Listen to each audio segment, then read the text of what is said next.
Bon, bien, bonsoir à tous et à toutes. Bienvenue à ce 5 à 7 là, dans le cadre de la 21e Journée nationale des chargés et des chargés de cours. C'est une activité qui est organisée par votre syndicat, le syndicat des chargés et chargés de cours à l'Université Laval ici.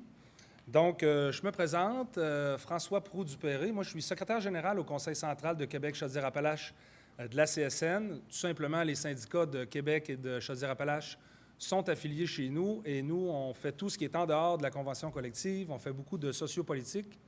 Je ne vous en parle pas plus longuement parce qu'on n'est pas ici pour ça. On est ici pour vous, hein, puis pour reconnaître votre profession. Donc, j'aimerais vous faire part là, des mesures sanitaires qui seront en vigueur là, pour la soirée. J'imagine que tout le monde a signé là, le formulaire de consentement là, pour être filmé parce que l'événement est filmé ici ce soir. Donc, ça va être important, si vous ne l'avez pas fait, de le faire. Donc, à l'intérieur, on doit garder les masques en tout temps, là, à part les personnes qui vont parler, évidemment. Les panélistes aussi là, vont être distanciés de 2 mètres, comme vous le voyez. Quand vous allez aller intervenir au micro, parce qu'on va vous encourager à le faire pour avoir des interactions avec les personnes qui vont venir s'adresser à vous, ça va être important, en tout cas, dans la mesure du possible, de ne pas toucher au micro, ni avec votre bouche, ni avec vos mains. Fait que c'est ça. Si on a à rentrer ou à sortir de la salle, tout simplement se désinfecter les mains. Donc, c'est ce qui fait le tour des mesures sanitaires en vigueur. On va regarder, là, puis il est projeté devant vous rapidement le plan là, pour le 5 à 7. Donc, suivant le mot de bienvenue, on va recevoir Louis Aymon, le président du syndicat, qui va venir vous adresser la parole. On va poursuivre ensuite avec Sylvain Marois, qui est VP ici au syndicat, qui va venir vous parler d'évolution du statut des personnes chargées de cours à travers le temps. Ce sera suivi d'une entrevue avec Adèle Simot, là, qui sera accompagnée à ce moment-là par Claire Mercier, qui va venir nous parler, là, c'est Mme Simot, en fait, qui va venir nous parler de son parcours de femme immigrante, notamment. Donc, vers 18h, on devrait recevoir la rectrice là, de l'université, Mme Sophie Damour, et si jamais ça varie dans le temps, bien, on essaiera de faire une place à la rectrice pour lui permettre de faire son allocution lorsqu'elle arrive, là, puis au pire ou au mieux, on jouera avec votre ordre du jour. Donc ensuite, on va voir Mme Anne Beauchemin en entrevue au niveau de l'historique et des raisons d'être des campagnes de visibilité. Et par la suite, on va poursuivre avec Guy Dorval, qui va nous entretenir là, problèmes et enjeux, conditions de réussite vis-à-vis de l'enseignement à distance. On sait que c'est une nouvelle réalité encore plus présente avec la pandémie. Et Monsieur le Président, Louis Aymon va revenir par la suite pour le mot de la fin. Sachez aussi, là, sauvez-vous pas trop vite, on va avoir un petit breuvage, une petite santé là, de solidarité en bas au pub. De mémoire, là, le syndicat fournit une consommation par personne, fait que ça va être le fun de pouvoir discuter aussi de ce que vous avez entendu et tout ça. Donc, sans plus tarder, bien, je vous présente Louis Aymon, qui est président du SCUL. Monsieur Aymon.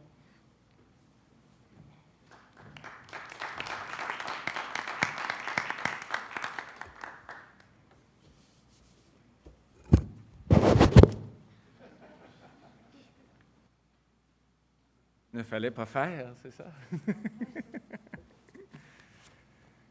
Alors, merci beaucoup, François, d'avoir accepté de venir passer ce moment avec nous. C'est fort apprécié. Merci beaucoup à tout le monde ici présent ce soir de vous être déplacés pour le premier événement 100% présentiel du SCUL depuis un bon moment.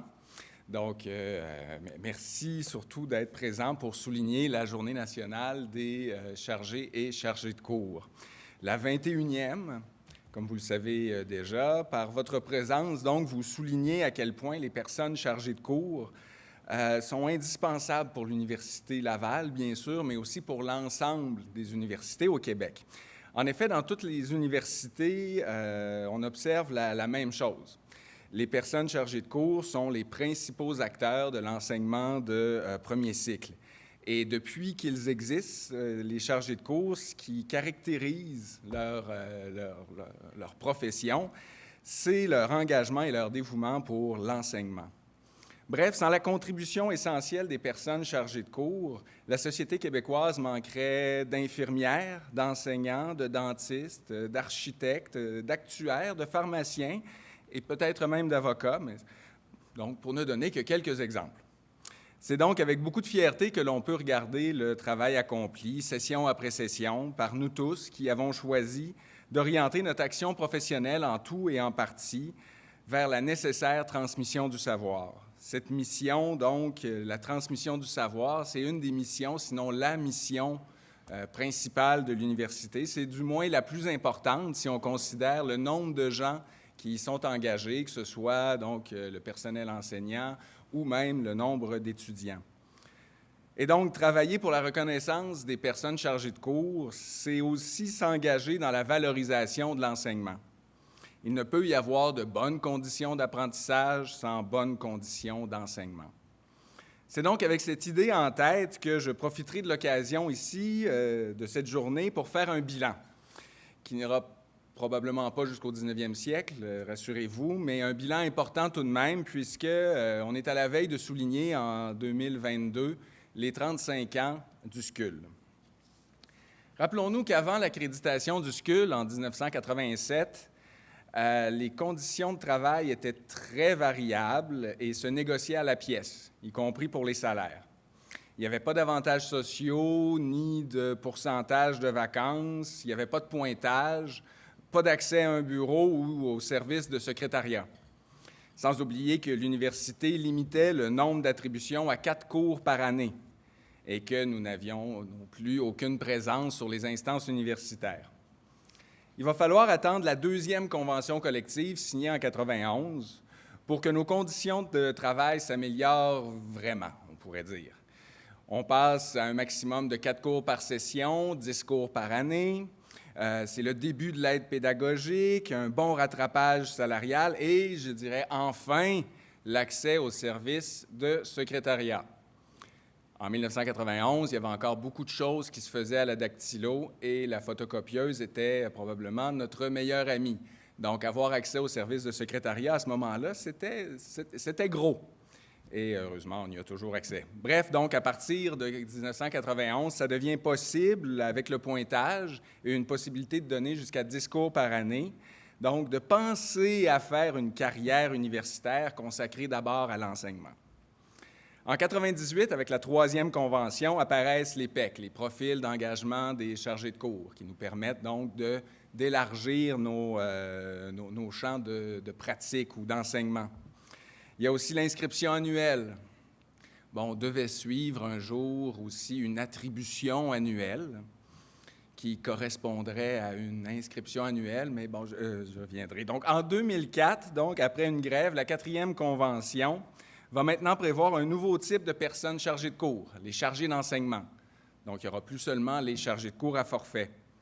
Et donc, avec l'apparition des chargés d'enseignement, enfin, un peu de stabilité et un pas de plus vers la possibilité de faire une carrière d'enseignant universitaire. En 2007, après une autre grève, ce sera enfin l'arrivée des congés parentaux indemnisés et, en principe, du moins, une attribution annuelle. En principe, bon, il n'y est pas encore, mais on l'espère toujours. Depuis, une 6e et une 7e convention ont été signées en 2013 et 2019. Plusieurs choses ont été améliorées, le processus paritaire de révision, le développement du perfectionnement, une inscription qui correspond aux cours affichés, de bonnes hausses salariales, mais une chose manque toujours, la possibilité pour une personne chargée de cours à forfait ou chargée d'enseignement de s'en remettre à sa compétence seule pour garantir son emploi. Mais je m'arrête ici et je vous convie à suivre avidement les discussions qui vont suivre afin de mieux comprendre comment on en est arrivé là. Donc, merci beaucoup et bonne suite des choses. Non, c'est pas celui-là. Attends, est-ce que quelqu'un se rappelle où j'ai mis mon... Ah, voilà. C'était excellent. Bravo. Merci, Monsieur le Président. Ça met bien la table au 5 à 7 ++. Très intéressant. J'aurais déjà envie de poser des questions et d'intervenir, mais on va se garder une petite gêne. Alors, on va poursuivre tout de suite, sans plus tarder. Je vais vous présenter Sylvain Marois, qui est vice-président au syndicat, qui est impliqué dans le syndicat des chargés de cours depuis un certain temps. Donc, on va l'accueillir et puis il pourra nous entretenir sur la Journée nationale des chargés et chargés de cours.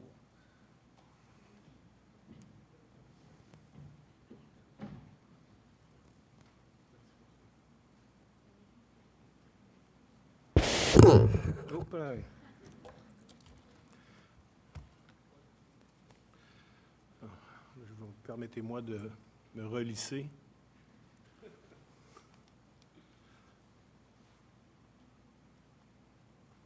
Ça en fait de l'équipement. Alors, bonsoir tout le monde. Effectivement, je m'appelle Sylvain Marois. Je suis vice-président aux relations intersyndicales du SCUL. Bonsoir, Mme Bouchard. Non, je vais vous laisser entrer. Et donc, ce que je vous propose ce soir, c'est le fruit de récents résultats de recherche. Pour bien comprendre, je pratique le syndicalisme dans les universités depuis plus de 15 ans. Et après avoir quitté la vice-présidence de la Fédération nationale des enseignantes en 2018, je me retrouvais avec un amas de connaissances terrain et je me proposais d'écrire un bouquin sur le syndicalisme dans les universités au Québec. Un collègue prof en relations industrielles m'a dit « Tu as du beau matériel pour faire une thèse de doctorat, pourquoi tu ne te lances pas? » J'ai hésité à peu près 5 minutes, puis je me suis lancé dans un programme de doctorat en relations industrielles ici à notre université, que j'ai commencé donc en fin 2018. Ça m'a amené à théoriser le terrain sur lequel je travaillais depuis une quinzaine d'années. Et ce faisant, j'ai fait certaines découvertes, des choses que j'ignorais. Comme chargé de cours, moi, j'avais assimilé le discours voulant que les chargés de cours sont ni plus ni moins qu'un sous-produit dans les années 80-90 des politiques d'austérité et des compressions dans les universités. Hein, c'était un discours qui était dominant. C'était une raison, c'était une explication. On nous disait en même temps qu'un gel relatif d'embauche des profs, les universités, et ça c'est presque partout en Occident, ont recours à des contractuels. Cela dit, je me suis même posé des questions en disant, oui, mais s'ils étaient là en 89, 90, d'ailleurs 89, c'est la fameuse étude de l'Institut de la statistique, bien, ils ne sont pas arrivés en 89 puisqu'ils se sont syndiqués dans les années 70. Donc, j'ai remonté dans le temps. Et là, j'ai remonté jusqu'au début des années 70 où, quand la fondation de l'Université du Québec, ça c'est un autre narratif. Les chargés de cours sont nés structurellement lors de la fondation de l'UQ, l'Université du Québec, et qui se sont syndiqués. C'est leur naissance structurelle. Ah bon, c'est vrai, c'est fort probable. On dit souvent que les chargés de cours existent depuis 40-50 ans. En 2018, on a fêté le 50e de l'UQ. Donc, OK, ça se peut. Mais comment expliquer que l'UQ ait pu embaucher des centaines, voire des milliers de chargés de cours en 68, 69, 70, 71, 72, et qu'ils étaient suffisamment nombreux pour se syndiquer? Ça veut dire qu'ils préexistaient à l'UQ en 68. Donc, d'où venaient-ils? Là, il restait les autres universités qui existaient avant l'UQ. L'Université Laval, l'Université McGill, l'Université de Sherbrooke, et l'Université de Montréal, qui est en fait le bras droit ou le bras gauche de notre université, l'Université Laval. Donc, j'ai continué à remonter dans le temps. Et ce faisant, je me suis rendu à la fondation de l'Université Laval, en 1852. Et si je n'ai rien trouvé dans les agendas, dans l'annuaire de l'Université Laval en 1952, j'ai trouvé en 1872 des chargés de cours qui font, entre autres, l'encadrement au premier cycle. Ça ressemble pas mal à ce qu'on fait aujourd'hui. Donc, je me suis dit, ça, ce qui est arrivé, c'est qu'on existe depuis le début, depuis la fondation, et on n'est pas un sous-produit lié aux politiques d'austérité. Ces politiques d'austérité-là ont probablement propulsé notre nombre pour devenir ce qu'il est, mais on est effectivement dans la fibre universitaire depuis les tout débuts. En 1878, l'Université de Montréal va être fondée sur essentiellement les mêmes principes, charte, politique, règlement, statut que l'Université Laval. Et donc, le statut de chargé de cours sera lui aussi importé, et c'est comme ça qu'il va se répandre dans l'ensemble du réseau de l'UQ. Maintenant, un autre narratif qui existait, c'était que quand les profs se sont syndiqués en 70, les profs de l'Université de l'UQAM n'ont pas voulu syndiquer les chargés de cours pour ne pas pérenniser un statut contractuel. Et c'est ce qui nous aurait propulsé à syndiquer par nous-mêmes. C'est ce qui explique un peu notre présence ici ce soir. Mais c'est ça, en fait. Ça, c'est l'élément principal qui a créé les deux corps enseignants qui n'en faisaient qu'un auparavant, avant la syndicalisation. Donc, c'est comme le véritable sous-produit, il vient de la syndicalisation des profs et des chargés de cours dans leur groupe propre. Et ici, ça devient particulièrement intéressant parce que le syndicat des profs de l'Université du Québec à Montréal est le premier véritable syndicat de profs en Amérique du Nord. Il y avait des associations aux États-Unis depuis le début du 20e siècle, mais ils refusaient de s'appeler syndicats parce qu'ils ne sont pas des travailleurs. Et ils ne voulaient pas être dans une centrale multisectorielle comme la CSN, choix qu'ont fait les profs de l'UQAM, de se syndiquer avec la CSN dans une centrale multisectorielle, reconnaissant de facto qu'ils sont des travailleurs académiques ou travailleurs intellectuels. Et la raison pour laquelle ils ont sont arrivés à la conclusion qu'ils n'avaient pas le choix de se syndiquer dans une centrale militante qui faisait du deuxième front, qui faisait de la politique sociale, c'était que dès la fondation de l'UQ, la plus grande et la première menace était la centralisation des pouvoirs. La proposition qu'il y avait sur la table, c'était qu'il va y avoir des universités partout au Québec, mais les décisions vont se prendre à Québec dans un bureau. Et les profs se sont opposés à ça, et les étudiants se sont opposés à ça, et les chargés de cours, lorsqu'ils vont se syndiquer, vont s'opposer à ça pour faire la promotion d'une véritable collégialité. Collégialité qu'encore aujourd'hui, vous le reconnaîtrez, on doit continuer de défendre. Donc, c'est un peu le bout que je voulais vous présenter ce soir.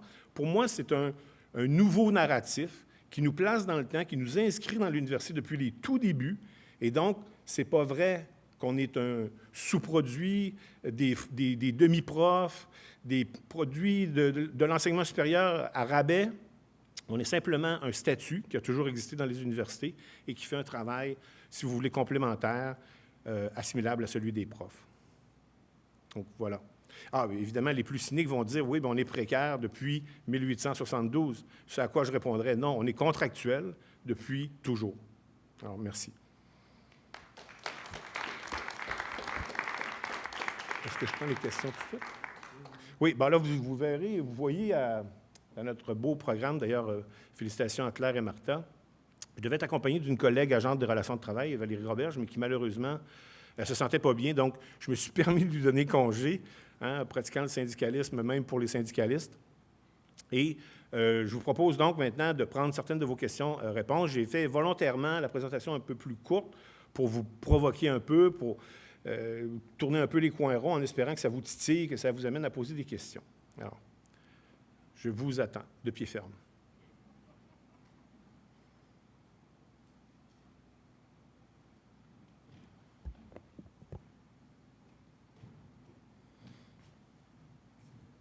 Bonjour, Nicolas Saucier, chargé de cours, secrétaire général du SCUL. Je vais rebondir sur presque les dernières paroles que tu as prononcées en faisant une distinction entre contractuel et précaire. Mm-hmm. Et aujourd'hui, il y avait un forum des enseignants universitaires contractuels et cette même question s'est posée parce qu'il y a quelqu'un qui a dit il peut avoir des avantages à être précaire, alors que ce qu'il voulait dire, c'est qu'il peut avoir des avantages à être contractuel. Alors, c'est ça, moi, ce qui me fascine, c'est que dans d'autres domaines, il y a des contractuels, souvent qui s'appellent consultants, qui facturent très cher leurs services en disant on est des experts, puis comme on n'est pas permanent, bien, on vous facture nos services plus cher. Alors, comment se fait-il que pour les chargés de cours, ça ne fonctionne pas de même? Oui. Bien, évidemment, je n'ai pas la réponse à ta question, mais ça mérite réflexion.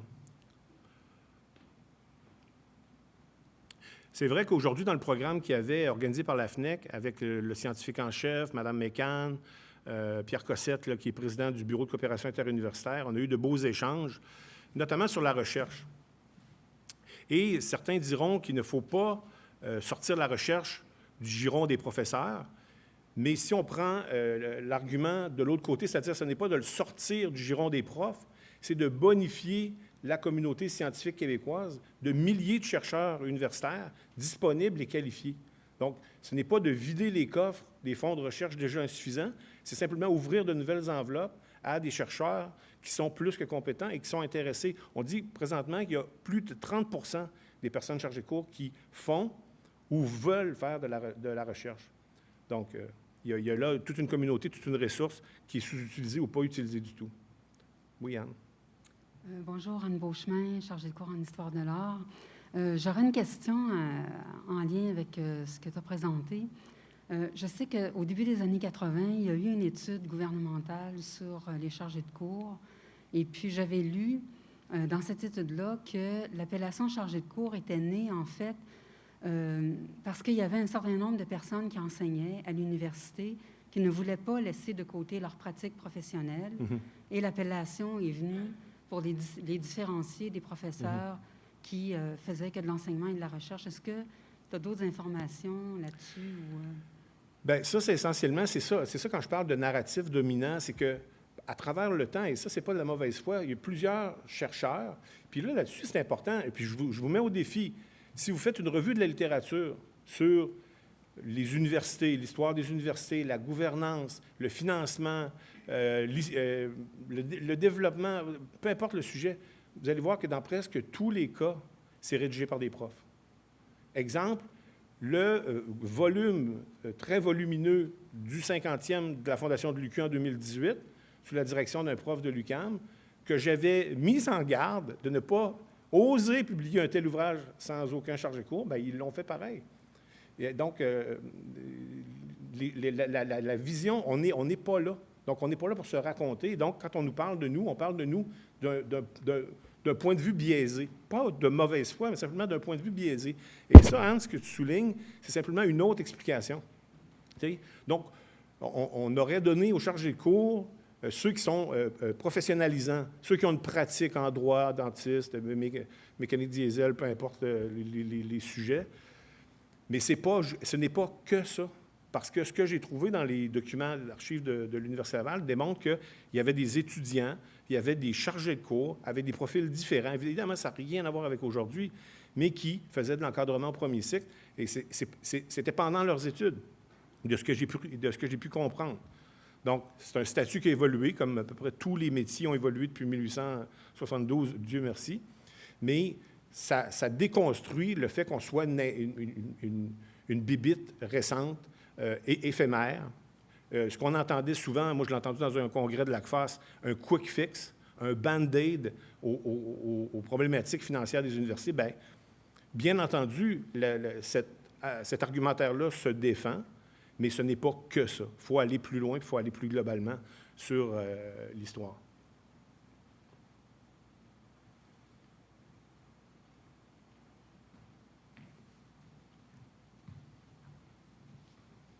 Oui, François. Bon, c'est à mon tour. Je vais peut-être sortir du cadre là, par mes questions, mais parce que j'ai trouvé ça super intéressant, Sylvain, de la façon que tu as placé ça.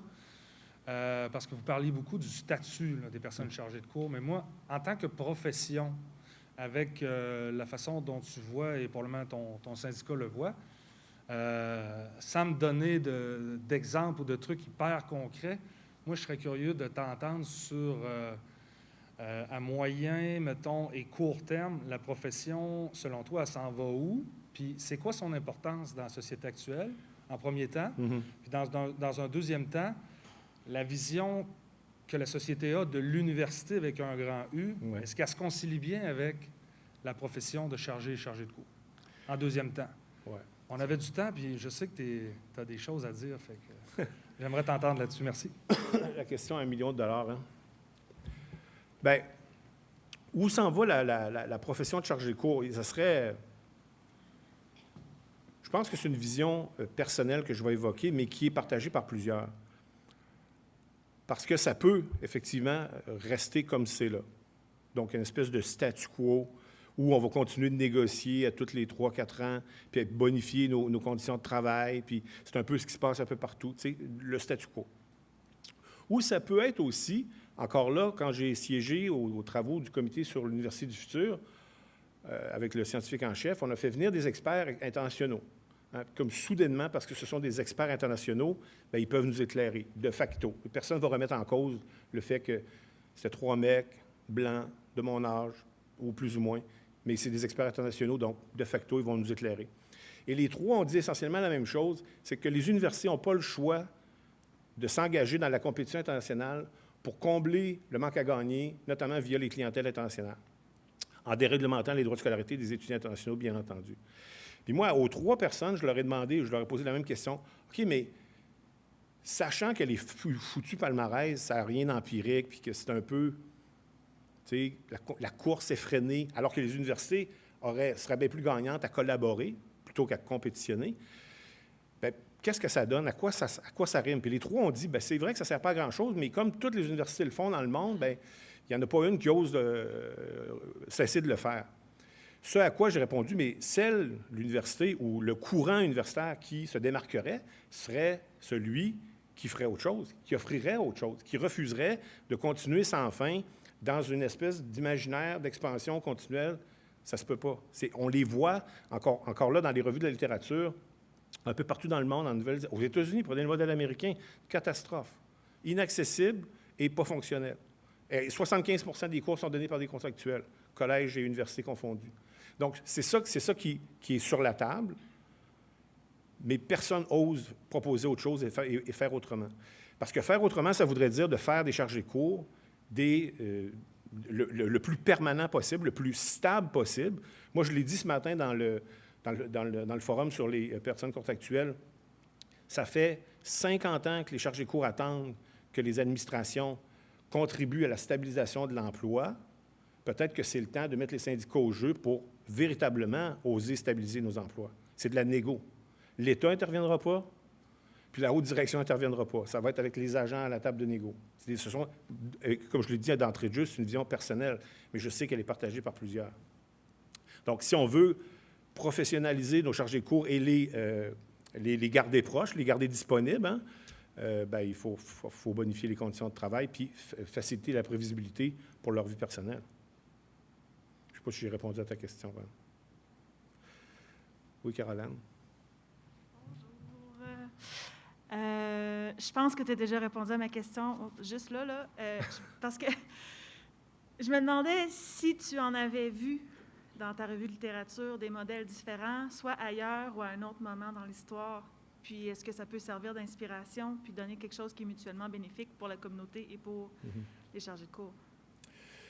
Oui, il y en a. Il n'y en a pas énormément, mais il y en a. Il y a aussi, en vrac, là, tu vas prendre des pays comme l'Allemagne qui avaient viré du côté, disons, managérial, entrepreneur, compétition, etc., puis ils ont réalisé que c'était peut-être pas viable et qui sont retournés vers une plus grande accessibilité, voire la gratuité. Tu as des projets aussi comme de New University à New York, qui est gratuit essentiellement, que ces profs ont des statuts complètement différents, qui vont monter des programmes à la demande. Donc, c'est une université véritablement collégiale, de petite taille, qui va vraiment à l'encontre des grands modèles de compétition et d'offres. C'est vraiment ce que j'appelle le dépanneur versus le chez Eaton, si vous me permettez l'expression, l'adéquation. Je ne veux pas vous vexer, Mme Bouchard. Mais effectivement, il y en a. Et il y a surtout beaucoup de littérature qui prévoit, encadre, constate les limites de la compétition internationale. C'est faire du capital sur le dos de ceux qui n'ont pas les moyens. Tu sais, les étudiants indiens, les étudiants chinois, ça soulève des questions éthiques. On ne peut pas ne pas faire ce constat-là. Bien évidemment, si on se réfugie derrière l'accessibilité, oui, mais on leur donne accès à une éducation supérieure de qualité. Oui, mais à quel prix? Parce qu'en contrepartie, on connaît les grands joueurs qui offrent des formations dans d'autres pays, mais c'est complètement privé, étant le contenu que les enseignants sont fournis par l'entreprise privée. Donc, il y a des enjeux ici où il faut vraiment être invité à réfléchir. Et c'est pour ça que j'insiste sur le fait que si on est dans la communauté universitaire véritablement depuis le début, puis qu'on existe comme membre de la communauté universitaire, donc on peut faire partie de la solution et on ne doit pas avoir peur de proposer des solutions, des changements, même s'ils sont radicaux. Et ça, radicaux, ça peut vouloir dire faire complètement autrement. Réfléchir tout le monde ensemble à comment on pourrait positionner, dans ce cas-ci, l'Université Laval, mais de manière complètement différente. Et non pas une autre université qui compétitionne et qui offre des cours qui sont sensiblement les mêmes d'une université à l'autre. Et bien sûr, ici, bon, vous allez me dire, sont donnés en français, mais ça demeure une spécificité linguistique. Alors, je ne sais pas s'il y a d'autres. Guy, tu t'en vas ou tu viens me poser une question? Guy Dorval, chargé d'enseignement en géographie. On parle de l'évolution du statut. À l'Université Laval, depuis 2004, on est un des seuls syndicats, une des seules universités qui offre un statut un peu plus stable, tu l'as dit tout à l'heure. Chargé d'enseignement, moi, j'en profite. Hein, donc, depuis quelques années, j'ai un contrat, là, etc. Donc, j'ai beaucoup plus de stabilité qu'un chargé de cours à contrat. Quand j'étais dans l'intersyndicale, je me promenais à travers avec les autres syndicats, puis il y a un braquage dans les autres universités au Québec par rapport à notre statut de chargé d'enseignement. Alors que c'est un pas vers une stabilité. Parce que moi, la plupart des chargés d'enseignement apprécient cette stabilité-là. Donc, on sait nos cours quand on signe notre contrat ou à chaque année, au mois de mai, quand on le renouvelle, etc. Donc, pourquoi qu'il y a ce braquage-là ailleurs au Québec, alors que c'est un pas de plus vers la stabilité? Ça aussi, c'est une autre question complexe.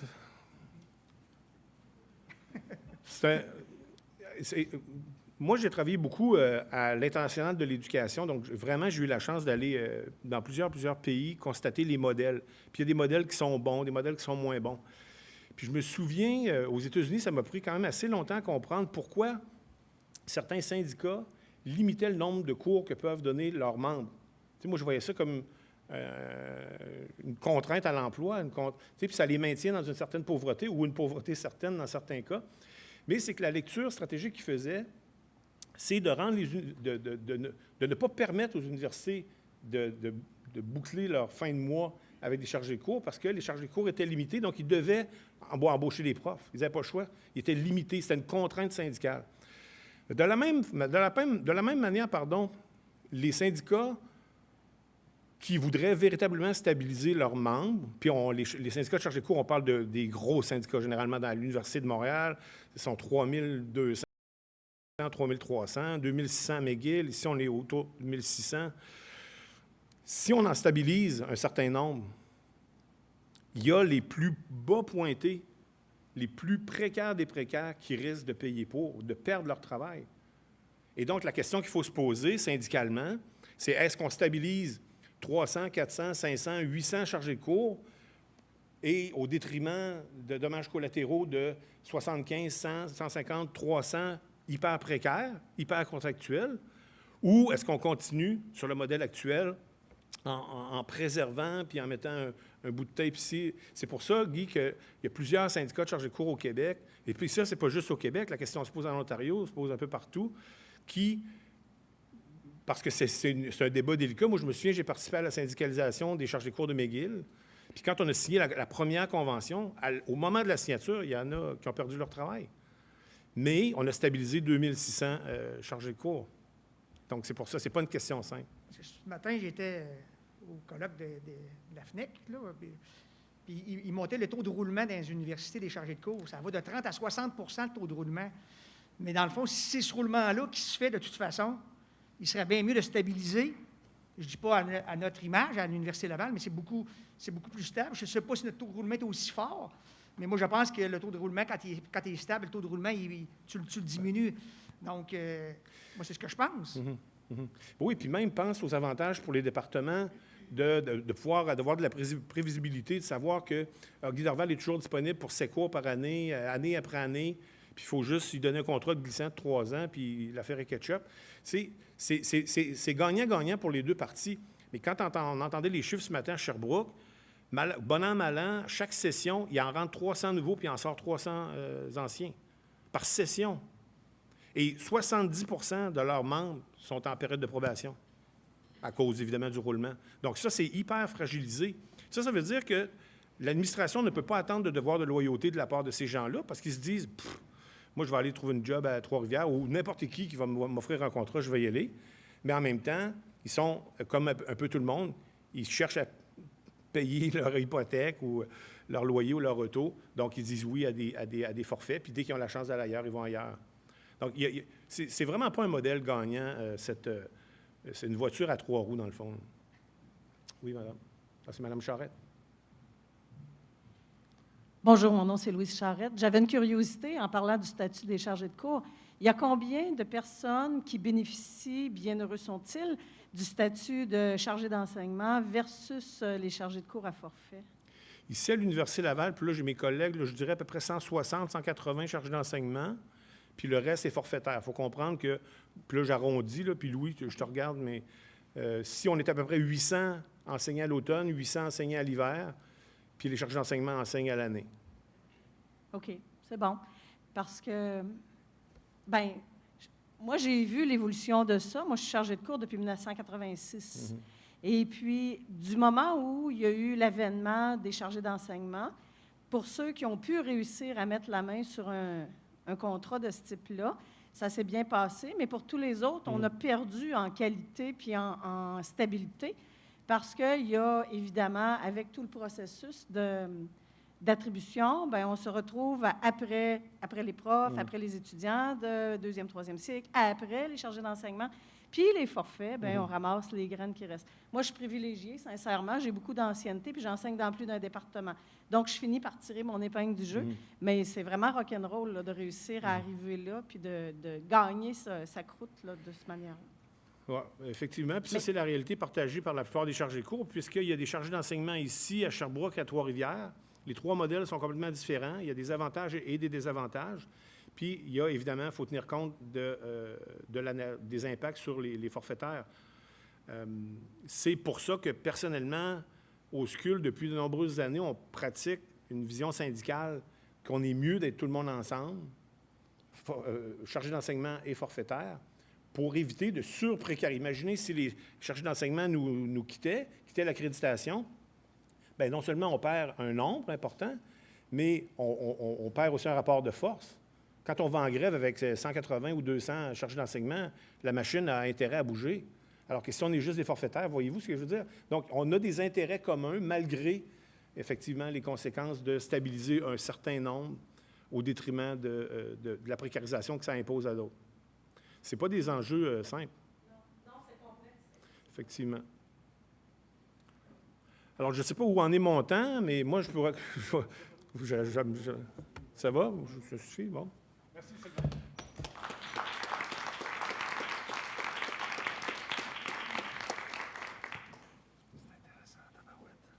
On va vous faire la version 1h15. Alors, merci beaucoup, Sylvain, pour cette allocution. Alors, maintenant, il me fait plaisir d'accueillir Mme Adèle Simot, qui est accompagnée de Claire Mercier, alors qu'on voit ici. Alors, on a bien hâte de vous entendre. À vous. Bonsoir. Je m'appelle Claire Mercier. Je suis vice-présidente par intérim à la vie syndicale et à la mobilisation. Et il me fait plaisir de vous présenter une femme au parcours impressionnant, Adèle Simot. Elle possède 4 diplômes universitaires d'ici et d'ailleurs, et elle est chercheure et chargée de cours au département des fondements et pratiques en éducation. Alors, bonjour Adèle, merci d'avoir accepté notre invitation. Bonjour Claire.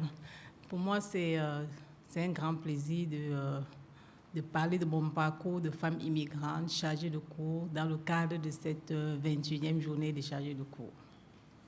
Adèle, peux-tu nous dire de quel endroit tu viens? Je viens du Cameroun. Donc, je suis originaire du Cameroun, et au Cameroun, français par naturalisation. Alors, comme je disais, je suis au Cameroun, je fais tout mon parcours scolaire, on va dire primaire, secondaire et une partie de mon parcours universitaire au Cameroun. Donc, je suis partie du Cameroun un peu très tôt, mais je n'ai pas eu d'expérience professionnelle au Cameroun en tant que tel parce que je suis partie du Cameroun très tôt. D'accord. Pourquoi as-tu décidé d'aller poursuivre tes études en France? Donc, j'ai décidé d'aller poursuivre mes études en France. Pourquoi? Parce qu'en fait, je vais revenir sur mon parcours. Donc, au Cameroun, j'ai eu une licence en droit et sciences criminelles. Alors, et à l'époque, lorsqu'on avait, au Cameroun, comme dans plusieurs pays africains, lorsqu'on allait poursuivre des études à l'étranger, c'était une façon de donner une plus-value à ces études. Alors, quand on retournait, on avait des diplômes encore plus valorisés et on pouvait aussi occuper des bonnes positions. Donc, je suis arrivée en France avec une licence en droit privé et sciences criminelles, mais rapidement, je me suis rendu compte que je n'ai pas trop ma place dans le droit. Donc, j'ai fait comme un virage à 360 degrés. Je me suis retrouvée plutôt en sociologie parce que je m'étais rendu compte que j'avais beaucoup plus un intérêt pour les phénomènes sociaux, pour les problèmes de société, aussi les relations d'aide. Donc, c'est comme ça que je me suis retrouvée en sociologie. Donc, j'ai commencé un parcours en sociologie en France, où j'ai eu une licence en sociologie. Et après licence, j'ai eu une maîtrise aussi en sociologie, en sciences du travail en particulier, parce qu'il y avait aussi un intérêt vraiment très prononcé pour le travail et l'emploi. Voilà. Et aussi, je fais parler aussi de mon autre maîtrise que j'ai eue à l'Institut d'études politiques. Donc, c'est une maîtrise en sciences Donc, ça fait quand même beaucoup de maîtrise. Peux-tu parler des projets de recherche que tu avais à l'Université de Strasbourg? Oui, après ma maîtrise en sociologie et en sciences politiques, il m'est venu, je voulais m'insérer naturellement sur le marché du travail comme tout diplômé. Alors, je me suis heurtée à une difficulté qui était celle de l'insertion socio-professionnelle des diplômés à cette époque. Donc, alors, je me suis posé la question, mais pourquoi toutes ces difficultés des jeunes à intégrer le marché du travail? Et puisque j'avais déjà un intérêt pour le travail et l'emploi, je me suis dit, il va falloir que j'aille investiguer. C'est pourquoi je me suis inscrite au doctorat en sociologie du travail à l'Université de Strasbourg. Et à l'Université de Strasbourg, j'ai été assistante de recherche, assistante d'enseignement et professionnelle de recherche aussi. Donc, j'ai été toujours dans la recherche depuis l'Université de Strasbourg, dans la recherche et l'enseignement. Et aussi, j'ai participé aussi à beaucoup de communication, aussi et j'étais aussi au sein d'une équipe de recherche où on faisait beaucoup de publications aussi. Pourquoi as-tu choisi de venir à l'Université Laval par la suite? Oui, par la suite... Et comment? Et comment? Donc, pourquoi je suis venue à l'Université Laval? C'était une très bonne question. Donc, je savais, en allant m'inscrire au doctorat, j'envisageais vraiment une carrière de chercheur et d'enseignant à l'Université Laval, et d'enseignant. Et puis, à l'époque, on nous parlait beaucoup du Canada, comme il y a beaucoup d'opportunités au Canada. Et je suis venue en 2009, j'ai fait un voyage exploratoire au Canada. Et puis, j'ai constaté que le Canada était un très beau pays, le Québec en particulier, une très belle province. Donc, ce qui fait que je suis retournée en France et je me suis dit, je vais aller m'installer au Canada et à Québec. Pour ce faire, il fallait que je mette en place une stratégie avec codirection, enfin, je mette en place une codirection qui devait permettre de m'intégrer aussi facilement lorsque je devais arriver au Canada. Donc, pour moi, c'est une façon de déjà préparer mon parcours d'intégration et de me faciliter aussi l'intégration ici. Donc, c'est pourquoi, lorsque je suis retournée en France, je me suis dit, il faut que j'aille au Canada. Il faut que j'aille à l'Université Laval. Et j'ai mis en place cette direction. Est-ce plus difficile pour une famille immigrante de se tailler une place comme chargée de cours à l'Université Laval ou ailleurs? Donc, oui, ce n'est pas du tout facile. Ce n'est pas un parcours, je dirais, facile pour une femme. L'immigration, déjà, en tant que femme, être chargée de cours, ce n'est pas très aisé. C'est un parcours, je dirais, peut-être pas un parcours du combattant, mais c'est un parcours, c'est quand même d'embûche.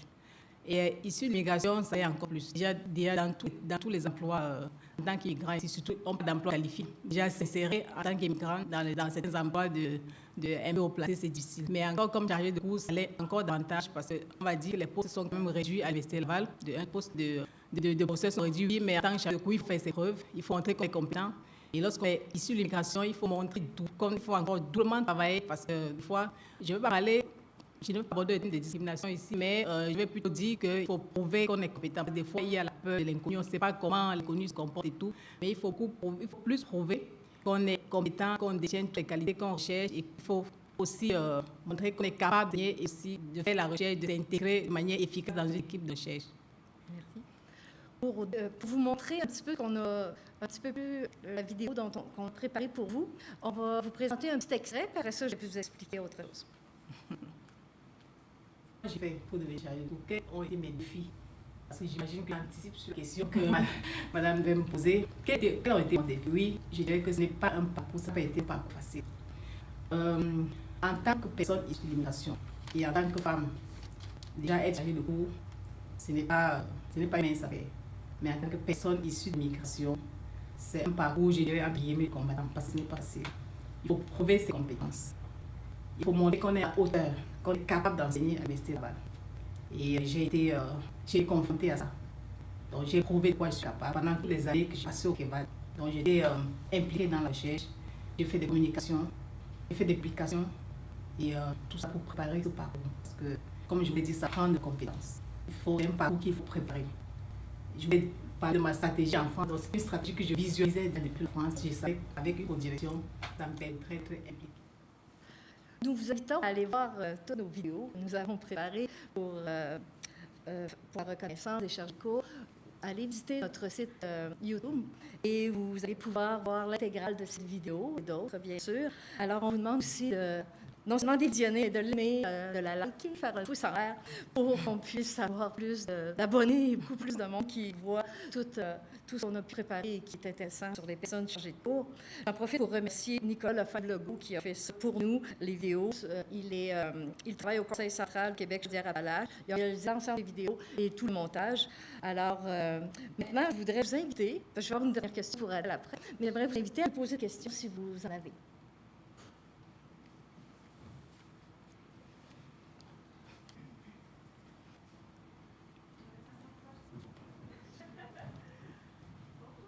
Bonjour. Juste peut-être mettre en contexte que ma thèse portait sur l'insertion socio-professionnelle des femmes maghrébines à Québec. Est-ce que je peux enlever mon micro aussi? Tu peux enlever le masque, Caroline, et présente-toi aussi pour le bénéfice de tout le monde. Excusez-moi, j'en suis très tôt matin. Caroline Grossier, chargée de cours au département de relations industrielles et aussi professionnelle de chaire. C'est comme ça des fois qu'on est capable de concilier les deux. Donc, bien fait différentes embûches auxquelles font face les femmes immigrantes, surtout lorsqu'elles viennent de l'Afrique. Donc, bravo pour votre parcours. Quand vous parlez des obstacles, là, moi qui viens en tête assez rapidement, c'est toute cette recherche qui démontre que les évaluations de cours faites par les étudiants et les étudiantes ont tendance à être, disons, plus biaisées, plus négatives par rapport soit aux femmes, soit aux personnes venant d'ailleurs. Est-ce que ça fait partie de vos expériences? C'est question 1. Puis question 2, est-ce qu'il y a quelque chose qu'on peut faire institutionnellement par rapport à ces évaluations-là pour peut-être les rendre plus équitables si c'est le cas? Parfait. Merci beaucoup pour ta question, Roland. En ce qui concerne les évaluations, je dirais que ça fait 5 années que j'enseigne à l'Université Laval, mais je vous dirais que j'ai de très, très belles évaluations. Donc, je n'ai jamais été confrontée à une situation ou à un étirement avec un étudiant ou quoi que ce soit. Mes évaluations ont été toujours très belles. Des fois, il y a des années où j'ai même été surprise de mon évaluation, de voir les belles paroles que les gens viennent témoigner à mon égard. J'en ai donné quelques-unes, peut-être ça passe en boucle. Des fois, je suis surprise parce que la première, j'avais un peu comme une appréhension. Et je vous dis, cette première année n'avait pas été facile, mais je me suis affirmée. Et les étudiants, les premiers cours, ce qu'ils avaient, c'est plus pour me challenger. Et je le savais, je devais être challengée. Donc, ça fait que je me préparais très bien à répondre à toutes leurs questions et je m'assurais que je maîtrisais très bien compte de mon cours. Alors, une fois, moi, à chaque session, moi, c'est un challenge, c'est un défi parce que des fois que les étudiants viennent, ils s'attendent d'avoir quelqu'un d'autre, enfin, qui n'a pas ma couleur, mais lorsqu'ils constatent que c'est moi, alors ils se mettent... Je vois dans les attitudes des uns des autres, ils essaient de me tester pour savoir si je maîtrise la matière que j'enseigne. Et moi, ce que je fais, c'est de leur montrer que je suis compétente, que je connais ce que j'enseigne. Et ça se passe toujours très bien. Et à toutes les fins de session, j'ai toujours droit au standing ovation dans les cours. Et mes évaluations sont toujours très bien. Donc, en ce qui concerne la deuxième volet de ta question, demander est-ce qu'on peut faire quelque chose, je pense que c'est possible de faire quelque chose. Vous pouvez remonter peut-être au syndicat. Nous sommes ici au syndicat aussi, c'est pour, je pense, à moins que je trompe, c'est pour résoudre, enfin, essayer de voir si on peut apporter des tentatives de réponse à ce genre de situation. Je vois peut-être dans vos évaluations, qu'est-ce que les étudiants disent, quelles sont les appréciations négatives et tout, et voir dans quelle mesure on peut essayer de solutionner le problème. Mais je vous dirais aussi, il y a beaucoup d'étudiants qui s'arrangent à vous casser les pieds, qui décident d'être casse-pieds, mais pour rien. Ça existe. Donc des fois, il faut juste ne rien faire, parce que quel soit qu'on va faire, c'est comme ça. Il y en a quand ils décident de casse-pieds, ils sont casse-pieds. Moi, je trouve toujours des stratégies, de façon de faire, parce que nous, les enseignants en général, nous aussi, on a un rôle de séduction à jouer vis-à-vis des étudiants. Donc, essayer de ne pas rentrer dans leur jeu. Essayer de mettre à côté souvent les émotions et se focaliser sur son objectif. Parce que nous, on est là pour leur donner des connaissances, pour un objectif atteint. Est-ce que je suis en train d'aller vers mon but, vers mon objectif? Donc, les autres émotions, tant que je sais que je remplis mes objectifs, que je fais ce que j'ai à faire, je m'occupe pas du reste. C'est sûr, même si j'ai des bonnes évaluations, c'est sûr qu'il y a quelques-uns qui sont désagréables à mon égard, mais ils sont respectivement... Ils n'ont jamais manifesté face à face, mais je sais que de façon générale, la façon dont ils me comportent, que je conduis, fait en sorte qu'ils sont obligés d'être respectueux envers moi. Donc, c'est ça. Est-ce que j'ai encore là? Oui, une dernière. Alors, Adèle, avec un baccalauréat, 2 maîtrises, un doctorat complété, une 3e maîtrise en cours, 3 enfants, est-ce que tu as d'autres choses, est-ce que tu as d'autres travails au niveau professionnel que tu fais en plus? Parfait. Donc, avant de répondre à cette question, je vais oublier un détail qui vaut quand même la peine d'être souligné. Hier, j'étais dans une église, parce que moi, je suis quand même pratiquant. Et je m'excuse si je veux être la sensibilité de quelqu'un ici. C'est juste pour vous dire, alors je rencontre une personne, une ancienne étudiante, il vient vers moi. Je ne me rappelais même plus que j'avais envoyé cette personne. Elle me dit, ah, Adèle, comment ça va? Je dis, ça va très bien. J'ai conseillé à une de mes amies de prendre ton cours qui va passer cette session, mais malheureusement, c'est une autre personne qui donne. Elle dit qu'elle veut prendre son cours parce qu'elle aimerait que ce soit toi qui le donne, parce qu'il y a beaucoup de monde qui prennent ce cours, enfin beaucoup de monde qui veulent prendre ce cours parce que c'est toi qui le donnes. Parce que ça se parle que la prof qui donne ce cours-là, elle est très bonne, elle est très compétente. Donc, il faut le prendre. Donc, vous voyez à quel point on impacte les personnes. Et moi, j'étais tellement contente parce que finalement, c'est notre pays. À nous, c'est juste le fait qu'elle me dise ça, ma journée était pointée. Donc, j'étais très, très contente de savoir quel genre d'impact on peut avoir sur des personnes. Voilà, c'est juste cette petite anecdote. Je pense que ça valait quand même la peine d'être souligné. Et l'autre question, c'était, en dehors de ma casquette de mère de famille et chargée de cours, oui, effectivement, je me prépare à mettre en place un cabinet conseil, donc un cabinet conseil qui a pour but justement de pratiquer l'aspect pratique, si je peux me permettre, de notre travail. Donc, c'est un cabinet qui a pour mission d'accompagner les personnes, monsieur tout le monde, et les personnes issues de l'immigration en particulier, parce qu'au fil des années, j'ai remarqué que les personnes issues de l'immigration en particulier, même si la mission ne s'adresse pas juste à eux, ont quelques petites lacunes en ce qui concerne les compétences relationnelles. Donc, ces personnes qui arrivent au Québec avec des diplômes très, très qualifiés, qui ont des compétences théoriques, pratiques, mais les compétences relationnelles leur font beaucoup de défauts, certaines qualités personnelles. Donc, ça fait que ces personnes, quand ils vont à l'emploi, quelques temps après, ils sont éjectés d'emploi ou ils sont licenciés et des fois, on ne leur donne pas la raison. Mais moi, j'estime que j'ai une bonne connaissance du marché du travail et du mode de fonctionnement du marché du travail de l'emploi au Québec. Je comprends directement que ces personnes doivent présenter de lacunes dans certains aspects parce qu'on ne leur dit pas pourquoi ils sont licenciés. Alors, le cabinet conseil vise à accompagner beaucoup plus de personnes, à les aider à s'insérer et à se stabiliser, surtout en emploi. Parce que trouver un emploi, des fois, ça peut être rapide, lorsqu'on a ici, surtout lorsqu'on est dans un domaine où il y a la tension, où la main veut rechercher. Mais maintenant, garder son emploi, c'est tout un autre défi. Donc, c'est pourquoi le cabinet pour carré conseil se donne pour mission d'aider ces personnes. Et aussi, toute autre personne qui peut avoir difficulté en emploi, qui se réorienter en emploi avec la pandémie, aussi pour savoir tout ce qui est déstabilisé beaucoup le marché du travail, fait qu'il y a beaucoup de personnes qui perdent leur emploi, qui veulent changer l'emploi, qui veulent se réorienter.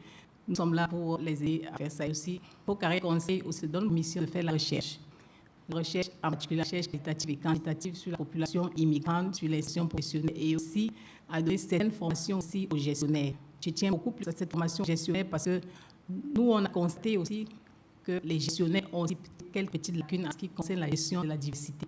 Ils ne sont pas tous outillés, ils n'ont pas toutes les compétences nécessaires à gérer une équipe pluridisciplinaire. C'est pourquoi on peut voir sur beaucoup de taux de roulement dans certaines entreprises parce que c'est dû à les problèmes d'inclusion, la diversité et tout ce qui tourne autour. Et cette formation va leur permettre non seulement de les outiller, mais d'éviter aussi un taux de roulement très élevé, d'éviter aussi certains litiges et aussi de leur permettre d'avoir une bonne productivité. Donc finalement, c'est gagnant-gagnant aussi bien pour les gestionnaires ou l'employeur que pour l'employé. Donc là, c'est en bref la mission cabinet. Merci beaucoup, Adèle. Merci beaucoup, Claire.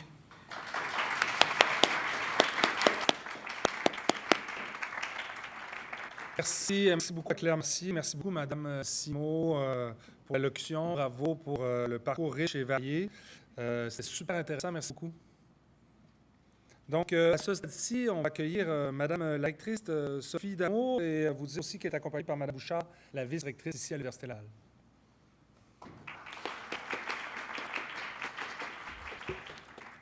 Merci beaucoup. Je suis vraiment ravie d'être avec vous aujourd'hui. Je vous remercie pour l'invitation. C'est très gentil d'être ici avec Lynn, votre vice-rectrice.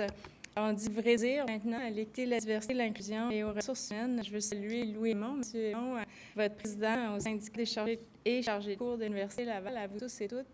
C'est une grande journée. Hein? Cette journée, elle est importante, cette journée annuelle. Cette fois-ci, la 21e journée nationale des chargés et chargés de cours. Elle nous permet, évidemment, elle vous permet, puis je le vois bien avec l'agenda que vous avez devant vous, de réfléchir, d'échanger entre vous, de discuter. Elle me permet, de mon côté, de profiter de cette occasion pour reconnaître votre contribution essentielle au sein de l'Université Laval. Madame Simon, je suis arrivée sur la fin, mais je pouvais sentir à la fois cette fierté, mais reconnaître le métier d'enseignant, la communication, l'envie de bien faire et ce que vous faites tous les jours dans vos différentes prestations. Chacune et chacun d'entre vous avait une histoire particulière. Il y a des parcours très variés ici. Certains ont eu envie d'enseigner parce qu'ils ont développé une expertise sur le terrain qui est différente, qui ont souhaité la partager. D'autres, c'est la pédagogie, c'est la façon d'échanger, de rentrer en contact avec les jeunes. C'est cette soif d'apprendre qui vous aura animé et aura fait que vous avez trouvé votre place à l'université. D'autres, c'est vraiment de développer l'expertise particulière. Bref, toutes les raisons s'y retrouvent, elles sont différentes. Et je pense, je ne me tromperai pas en disant que les parcours sont aussi différents les uns que les autres qu'il y a de chargés et chargés de cours. Chose certaine, vous apportez une grande richesse collective à l'Université Laval, et elle mérite d'être soulignée, cette richesse et cette contribution. Nous avons besoin de vous, de l'ensemble de vos bagages diversifiés dans notre grande équipe. Moi-même, là, dans mon parcours d'étudiant, ça fait longtemps, mais des fois, je ne pense que ça fait pas si longtemps. Et je me souviens très, très bien de chargés de cours qui ont eu un très grand impact dans ma carrière. Je me souviens de ce qu'ils m'ont enseigné, comment ils m'ont donné envie du terrain, entre autres. Mon premier cours de gestion, c'est un chargé de cours qui me l'a donné. C'était un cours en gestion de projet. C'était une personne qui travaillait sur des grands projets. Je me souviens, le cours était en soirée, j'avais hâte d'être dans cette classe-là, pour dire que toutes ces contributions, elles ont de l'impact dans la vie des gens. Vous avez fait état de ces personnes qui étaient allées vous voir pour vous dire que votre cours les avait marqués. Moi, je vous dis, vous marquez très nombreux étudiants et étudiantes par votre pratique en étant là et en échangeant votre connaissance avec ces étudiants et étudiantes. Là, on doit dire, par contre, que les dernières années, les derniers 18 mois n'ont pas été de tout repos. C'est venu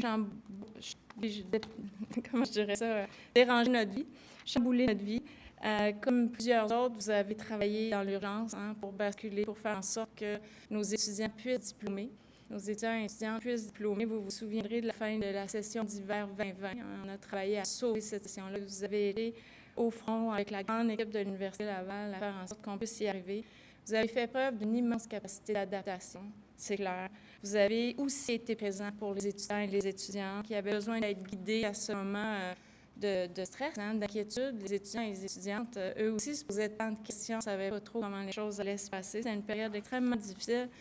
Et vous avez aussi été humainement engagés envers leur réussite. Et ça, je le sais, je peux en témoigner, mais je veux le souligner parce que cet engagement a fait la différence. Et on va tenir dans les prochains jours les collations des grades. On va en tenir 11-12. C'est cette journée en ligne à 2 collations des grades par jour. Et c'est la grande réussite. Moi, la collation des grades, c'est la fête, c'est notre fête de l'université. Évidemment, les étudiants et étudiantes, à raison, on considère que c'est la leur. Mais c'est un peu comme les parents, ça. Vous comprenez ce que je veux dire. Les jeunes, ils grandissent, on est fiers d'eux et ils sont fiers d'eux. Mais on aime croire qu'on a eu un petit quelque chose dans ces réussites. Et très clairement, on va célébrer ces grandes fêtes-là. Et vous avez fait la différence. Vous avez aussi, dans cette crise-là, vous avez démontré votre professionnalisme, votre engagement envers la pédagogie. Vous vous êtes intéressé, vous avez voulu améliorer votre technologie, notre technopédagogie, la vôtre. C'était pas facile, là, cette bascule-là. Pour plusieurs, on se posait la question comment donner un cours en ligne, puis garder l'attention, faire en sorte que les étudiants se rendent au bout, réussissent. Et avec les professeurs de l'Université Laval, vous avez ensemble participé à 11 000. Vous avez comptabilisé 11 000 participations à des formations en technopédagogie. C'est incroyable. On n'a pas vu aucune université, aucune institution d'enseignement supérieur voir autant d'enseignants, de professeurs, chargés de cours, chargés d'enseignement se présenter en si grand nombre à des formations pour être meilleurs à faire ce qu'on veut faire, notre métier, dans une période de crise et où on devait utiliser des nouveaux moyens. C'est tout à votre honneur et ça contribue grandement au succès de l'université. Je l'ai dit souvent, j'ai rappelé souvent cette statistique-là parce qu'elle parle d'elle-même, puis elle témoigne de l'importance que vous accordez à la qualité de l'enseignement. Et même si on vit cette année une année de transition, puis on a hâte de retrouver tous nos repères, cette préoccupation, on la sent, elle est toujours au cœur de votre démarche. Maintenant, dans cette transition-là, on voit bien qu'on va s'en sortir. En tout cas, moi, je pense et j'y crois profondément. Je fais partie de ces optimistes réalistes, je pense, prudents. On suit quand même très, très bien la pandémie. Et oui, on suit ce qui se vit ailleurs, mais on compare avec les statistiques que l'on a ici, maintenant. Je vous dirais que ça va bien. Je vous dirais que, globalement, en fait, l'université, avec tous les efforts que vous avez faits, que tout le monde fait, on se sort de cette crise pandémique dans une meilleure posture qu'on y est rentré. Et ça, c'est quand même assez impressionnant. C'est-à-dire qu'on a plus d'étudiants au rendez-vous. On a levé plus de financement. On a augmenté notre notoriété. Notre notoriété a augmenté grandement dans les dernières années. Alors, sur plusieurs facettes de notre université, on a fait des progrès importants. Maintenant, vous connaissez la Dr Liu, qui a été présidente de Médecins sans frontières. Récemment, la Dr Liu s'adressait à nous et elle nous disait dans toute cette grande crise-là, on a fait une erreur, puis on est en train d'en faire une deuxième. La première erreur qu'on a faite, c'est qu'on n'était pas prêt collectivement. Donc, il faut être prêt pour ces grandes crises. La deuxième erreur, c'est qu'on n'a pas vraiment démontré l'envie d'apprendre de cette grande crise pour ne pas refaire ce qui ne s'est pas si bien passé pendant la crise. Alors, c'est important de réfléchir à cette crise, de retenir ce qu'on a bien réussi comme université, comme collectif, qu'on a moins bien réussi. Apprendre de cette crise va être très, très important. Et moi, je veux vous entendre, je suis à votre écoute, je veux comprendre que vous considérez avoir été des succès et ce qui mérite très certainement notre attention. Parce qu'on a la possibilité, on doit continuer d'avancer ce projet dans l'avenir. On a une belle université, une grande université, elle est dans une bonne posture, elle a l'attention des jeunes, les jeunes ont envie de venir. Les jeunes et les moins jeunes, on a fait beaucoup, on a attiré beaucoup de personnes qui se retrouvent dans une période de leur vie. La pandémie a fait réfléchir beaucoup de monde. Hein? On s'est tous posé cette question-là. Moi, je me la suis posée, je sais que vous l'avez posée. Est-ce que c'est... On travaille fort pendant la pandémie. Est-ce que c'est ça? Est-ce que j'ai envie de continuer à faire ça? Est-ce que je suis bien dans cette vie-là? Est-ce que j'ai fait les bons choix, etc.? C'est des questions importantes qu'on se pose dans des périodes de crise. Et puis, une fois qu'on a décidé d'être là, puis je suis là aujourd'hui, puis d'avoir envie de continuer, on se dit comment le faire, comment se projeter dans cet avenir-là. Et je sais que vous avez réfléchi, vous-même personnellement, puis je sais que vous êtes là et puis vous continuez, alors ça me rassure. Je sais que l'université va continuer à grandir. Maintenant, vous êtes nombreux, hein? Vous savez que vous êtes 1600, j'ai peut-être pas le chiffre parfait, là, vous allez peut-être me corriger, mais 1600 personnes chargées de cours à travailler à l'Université Laval, c'est significatif.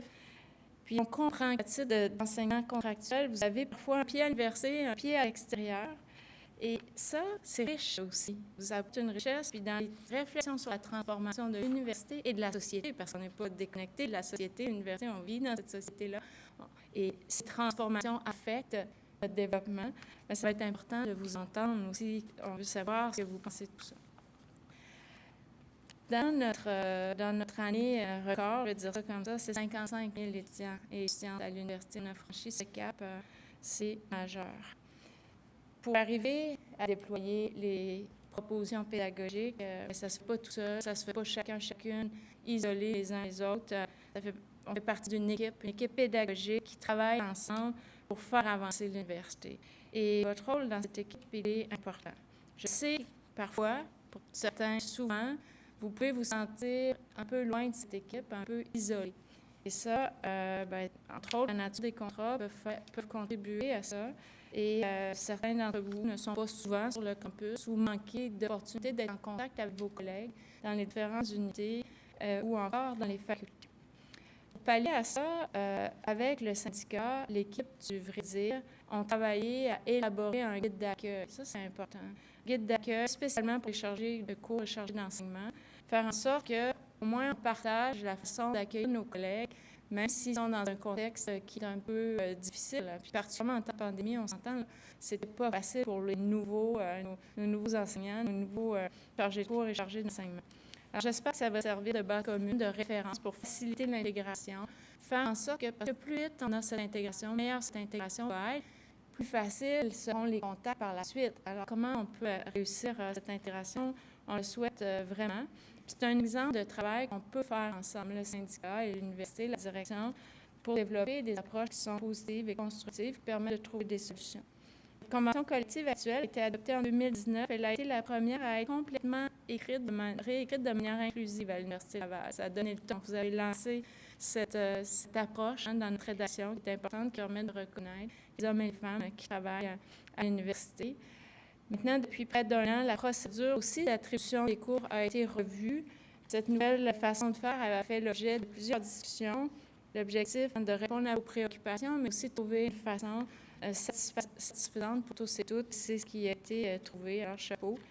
Je veux aussi vous dire que nous avons entendu le désir d'être reconnus, de travailler à la visibilité, à la reconnaissance. C'est important.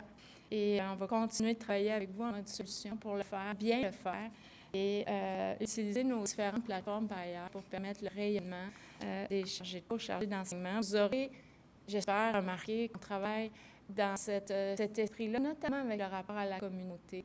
Pour en faire plus, on le fait. Le rapport à la communauté, c'est un exercice qui nous permet de mettre en valeur nos gens et continuons de travailler dans cet esprit-là, mettre en évidence le travail, les contributions des chargés d'enseignement et chargés de cours. Alors, je veux finir en vous disant que c'est difficile quand on a des groupes qui viennent passer quelques heures par semaine ou qui viennent et qui partent, qui sont dans une dynamique contractuelle comme celle que l'on a, de les animer, de maintenir leur fierté par rapport à l'université. Moi, ça me préoccupe beaucoup, le sentiment de fierté et d'appartenance à l'Université Laval. J'espère qu'on pourra continuer de travailler avec vous pour trouver les façons de garder nos gens bien fiers de l'université, attachés à l'université, au travail qu'ils ont fait, mais aussi par après. Parce que c'est une grande famille, l'Université Laval. On a beaucoup, beaucoup de défis à relever. Les chargés de cours, les chargés d'enseignement sont là, ils nous aident. Et ils nous aident plus quand ils sont fiers. Donc, continuons de travailler dans ce sens-là. Je vous remercie encore de m'avoir invité. C'est très, très gentil. J'ai apprécié cette invitation-là. Merci beaucoup.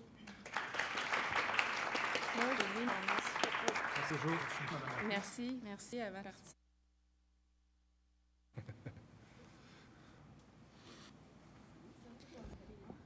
Merci beaucoup encore une fois, Madame la rectrice, pour votre allocution. C'était très intéressant. Et merci aussi à Mme Bouchard, la vice-rectrice, pour sa présence. Donc, on va poursuivre tout de suite. On va accueillir Anne Beauchemin, qui était vice-présidente de communication du syndicat pendant quand même un certain temps. Et maintenant, la nouvelle vice-présidente de communication est aussi là, donc Martha Teixeira. Donc, on va les accueillir ici en avant, sur ta dit.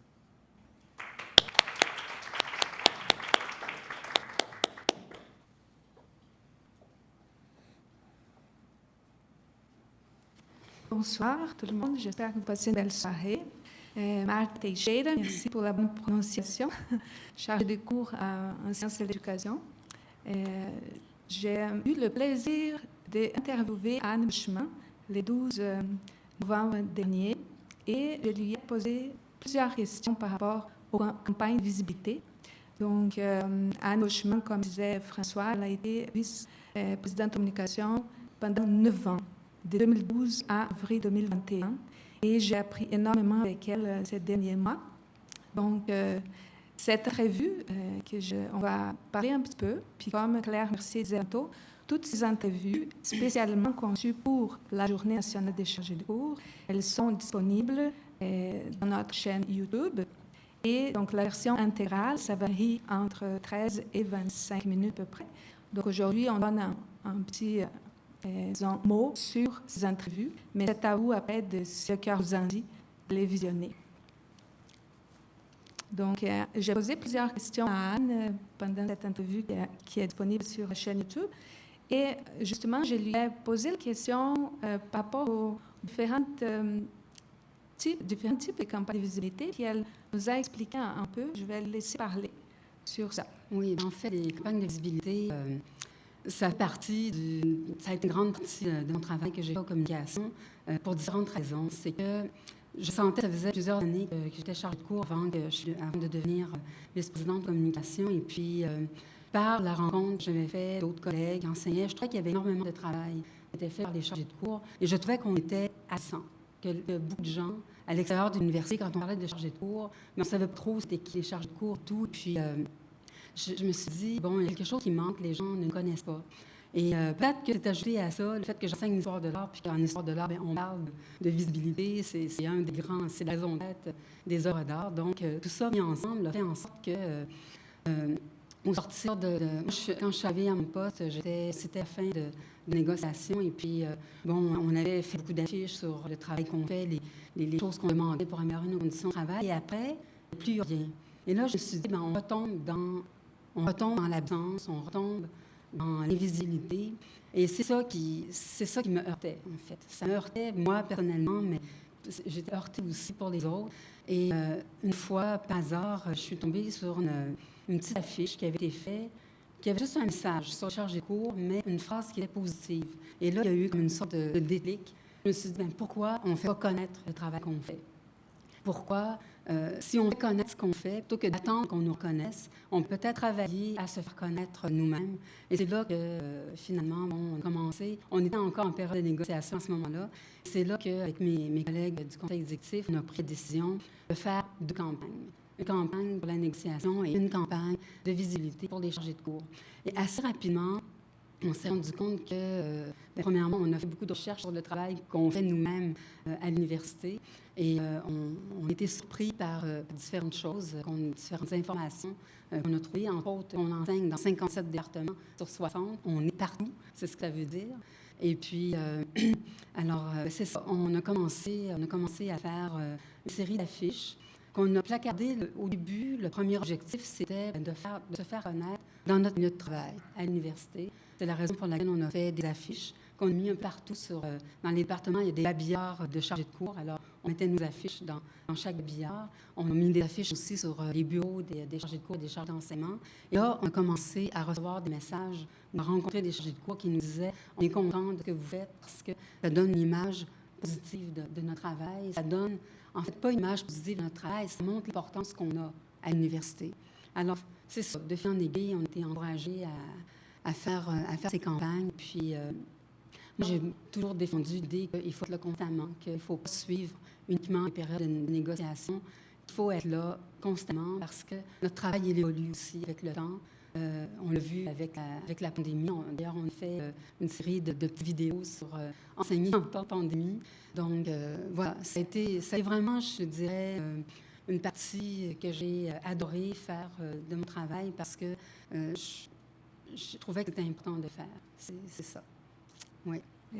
Et justement, pendant cette entrevue du 12 novembre dernier, j'ai demandé aussi à Anne de nous parler du sens du mot reconnaissance. On pourrait peut-être écouter un extrait de l'entrevue et ensuite on continue à parler. D'après toute la campagne que tu as décrite jusqu'ici, qu'est-ce qui pour toi signifie ce mot reconnaissance? La reconnaissance, c'est quelque chose qui est nécessaire quand on travaille. C'est nécessaire de faire reconnaître les compétences qu'on a et la qualité du travail qu'on fait. C'est un besoin. C'est un besoin, c'est prouvé dans les recherches qu'on a faites sur le travail. C'est un besoin que les gens ont de recevoir une certaine appréciation de leurs accomplissements dans les responsabilités qu'on leur donne. Et alors la reconnaissance, c'est quelque chose qui... nous, en tant que syndicat, on peut agir sur la visibilité.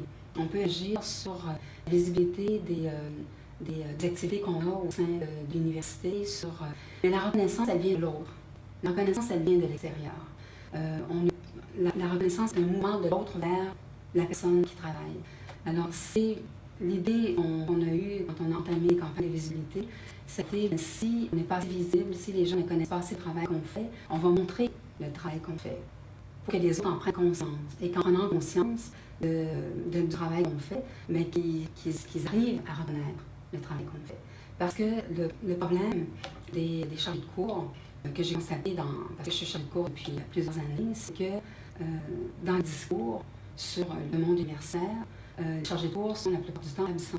Alors qu'on donne 40% à l'Université Laval, on donne 40% des cours. Alors, il y a quelque chose qui est illogique dans le fait de ne pas reconnaître notre présence. Alors, c'est ça. La reconnaissance, c'est de reconnaître un fait qui existe. Et c'est reconnaître aussi la qualité, l'implication, l'engagement des chargés de cours dans l'enseignement qu'ils donnent à leurs étudiants. La formation, quand on présente l'université, on présente souvent l'université comme un milieu axé sur la connaissance, c'est sûr, axé sur la recherche. Mais les chargés de cours qui enseignent une grande partie du cours de premier cycle préparent les étudiants pour la recherche qu'ils vont mener plus tard au deuxième ou au troisième cycle. Dans un grand nombre vont continuer de faire au deuxième et au troisième cycle. Alors, il y a des chargés de cours qui enseignent à ces niveaux-là. Les professeurs sont plus nombreux, mais quand même, on a un rôle important à préparer les étudiants à ces niveaux de connaissances qui sont supérieurs, qui sont plus spécialisés. Alors, la connaissance, ça fait partie des bonnes conditions de travail. C'est partie d'une nécessité aussi se faire reconnaître, c'est un encouragement aussi au travail qu'on fait. C'est un encouragement à persévérer dans l'engagement qu'on a envers les étudiants. Alors, c'est pour ça qu'elle est nécessaire. Et c'est pour ça qu'il y a une journée nationale des chargés de cours aussi. Voilà un petit extrait. En fait, j'ai aussi posé la question à Anne à cette occasion. Qu'est-ce qu'elle souhaitait pour les personnes chargées de cours en cette journée nationale des chargés de cours? Si vous voulez savoir la réponse, il faudrait écouter toute l'entrevue. Mais justement, quand on parle de visibilité, par exemple, quand je me suis assise ici, j'aurais pu dire Martha Teixeira, docteur en psychopédagogie. Anne aurait pu dire Anne Beauchamp, docteur en sciences de l'art, histoire de l'art. Adèle Simot, elle aurait pu s'asseoir ici et dire Adèle Simot, docteur en sociologie. Donc la visibilité, à mon avis, c'est de faire connaître aussi tout ce qu'on pourrait informer les personnes de qui nous sommes au niveau professionnel, académique.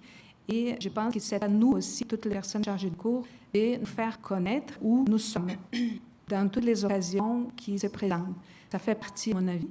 Et là, on a visé beaucoup les réseaux sociaux, les numériques. Anne partageait aussi son avis par rapport à l'importance de ça. Mais je pense que c'est un chemin qui doit continuer. Est-ce que tu as d'autres choses à ajouter, Anne, par rapport à ça? Oui, en fait, je pense que dans le monde dans lequel on vit, où les gens prennent des informations sur toutes les plateformes qui existent, il faut être partout. Ça, je pense que c'est une nécessité. Mais j'aimerais peut-être...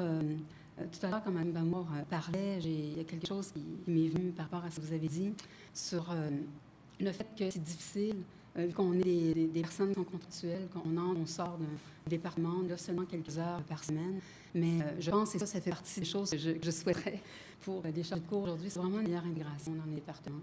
Et ce dont je me suis rendu compte, avec mon travail en communication, j'ai souvent sondé les chargés de cours sur leurs intérêts, sur ce qu'on veut organiser des événements qui les intéressent. Et la première chose qui ressortait tout le temps, c'est des sujets qui concernent leur activité professionnelle. Moi, je pense que les meilleures intégrations dans les départements par des réunions pédagogiques, ce serait déjà un grand pas qui serait fait. Et même si la personne soit là une session, c'est mieux parce que ça fait une session dans laquelle on peut créer des liens avec d'autres personnes qui enseignent notre département.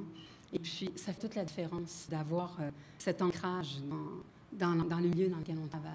Ça, je pense que c'est vraiment quelque chose d'important. Et puis, voilà, pour charger de cours, je souhaite le meilleur et beaucoup d'avenir. Bon. Et aussi, on fait un balado le 12 novembre. Aussi, on a profité de l'occasion. C'était Vincent Mouget qui a été interviewé. Je ne sais pas s'il est dans la salle. Je pense qu'il n'est pas là aujourd'hui.